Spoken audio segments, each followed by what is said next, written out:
It's just so easy. Watching what you need TV. At the junket, and you told me about playing Cora. Tell me one more time about playing Cora in Astro Boy.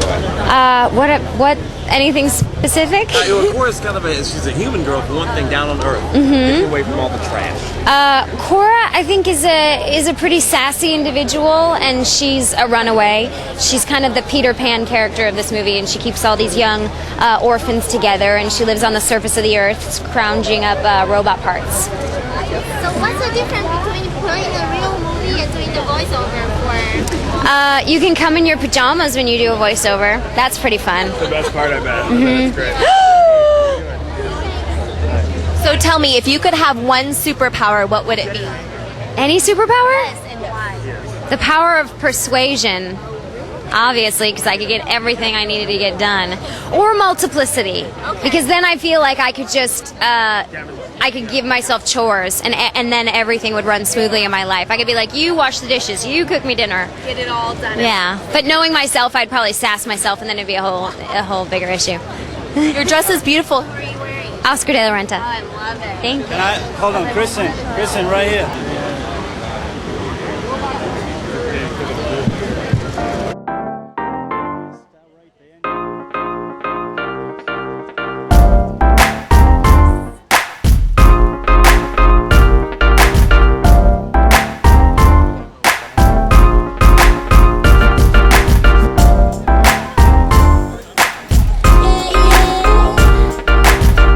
Is there any way I can ask really more questions?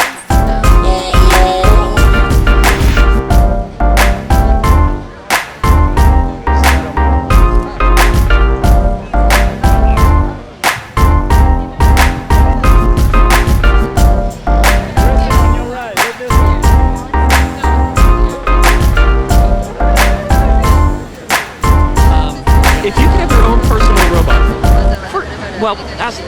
if you could have your own personal robot, what would the robot do for you, day in, day out? What kind of robot? Everything. I would have a robot masseuse. Oh. And a robot dishwasher. I have a dishwasher.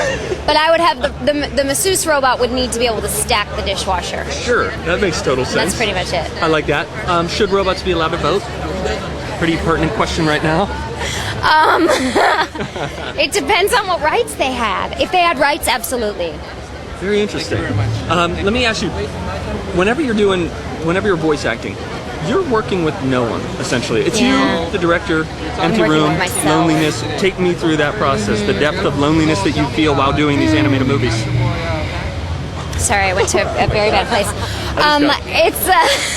It's very lonely sitting in the booth, but when you are under the direction of a great man like David Bowers, he keeps you on track, and it's really, I mean, his brain baby to seamlessly put everyone together and integrate them into a film when nobody has talked to each other in this entire cast. He just makes sure that we sound like we're having a conversation. The only weird thing is standing in that booth when you have to make action sounds and you end up just karate chopping the walls and trying to make, they're called efforts, where you have to go, all that stuff.